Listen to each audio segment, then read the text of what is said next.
Bonjour et bienvenue sur la cuisine d'Elie Louchard. J'espère que vous allez bien les amis. Je partage avec vous aujourd'hui une recette de bœuf braisé aux carottes et aux petits pois. Alors vous pouvez vous contenter que de l'un ou de l'autre, des carottes ou des petits pois, ou mélanger les deux.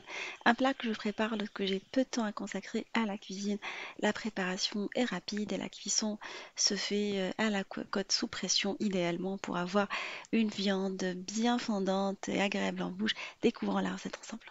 Première étape de la recette, nous allons commencer par préparer la viande.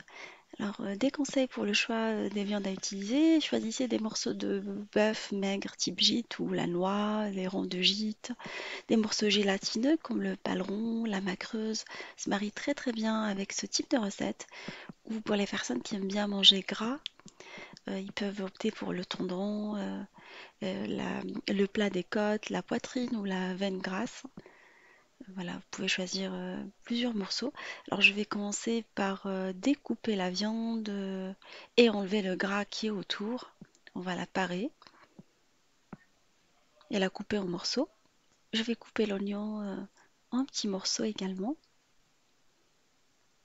pour l'utiliser dans la recette. L'oignon donne de l'onctuosité à la recette et la parfume pas mal. Dans une cocotte minute, alors vous pouvez opter pour une marmite à fond épais. Aujourd'hui, pour une version express, j'utilise la cocotte. Je vais mettre de l'huile d'olive. Vous pouvez mettre de l'huile d'olive parfumée aux herbes, comme vous pouvez le mettre de l'huile d'olive neutre. Je vais rajouter par-dessus de l'oignon. On va râper quelques gousses d'ail également pour bien parfumer notre plat. On rajoute les morceaux de viande dans la marmite avant de commencer à épicer. Pour ma part, je vais mettre un tout petit peu de poivre, je vais saler, du curcuma et du gingembre. Voilà toutes les épices que j'utilise pour ce plat. Après, vous pouvez l'adapter à vos goûts. L'équivalent d'une grande cuillère à soupe de concentré de tomate qui va bien parfumer la sauce également. Elle se mélange très très bien avec les sauces à base d'ail. On va mettre notre marmite sur le feu et la laisser colorer à feu moyen pendant une dizaine de minutes en remuant de temps en temps histoire que la viande se colore. Et cette étape elle est vraiment importante de bien colorer la viande avant de la faire cuire. Nous allons par la suite arroser avec du bouillon de bœuf. On a eu l'occasion de réaliser du bouillon maison. Sinon, vous prenez du bouillon du commerce que vous faites diluer dans de l'eau chauffée. Alors, vous faites en sorte de ne pas verser directement sur la viande. On va fermer la marmite et laisser le tout cuire pendant 1 heure à 1h10. Si vous utilisez une marmite classique, vous comptez le double du temps et le double de l'eau, bien évidemment, en surveillant la cuisson et en vérifiant de temps en temps. Après, nous allons prendre des petits pois et des carottes. Alors, j'ai pris des bébés carottes que j'ai achetés dans les rayons frais des grandes surfaces et des petits pois écossais frais.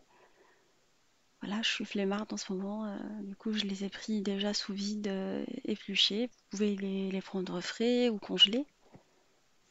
Et après la cuisson de la marmite, vous venez verser les légumes rincés dedans, même s'ils sont, c'est écrit dessus que c'est déjà rincé, je les rince à chaque fois. Et nous allons laisser cuire, mais pas sous pression, juste à couvert pendant une quinzaine de minutes. Alors je les ai laissés cuire 12 minutes parce que j'aime bien l'aspect croquant des légumes. Et si vous préférez des légumes plus cuits, vous pouvez rajouter le temps de cuisson. Un bouquet garni une fois que j'ai mis les légumes, persil et coriandre pour parfumer avec les herbes fraîches. Sinon, vous pouvez mettre au départ un bouquet de thym, laurier et des herbes que vous aimez. Voilà, ma marmite elle est maintenant prête. On va passer à la présentation finale.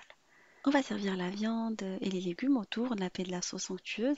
Alors j'ai fait exprès de laisser l'os avec la poêle parce qu'il va bien parfumer la sauce, mais si vous n'aimez pas ça, vous pouvez l'enlever. Nous on adore ça à la maison. Voilà un plat qui peut très très bien accompagner un riz blanc par exemple, si vous voulez faire attention à votre ligne et vous voulez pas manger de pain.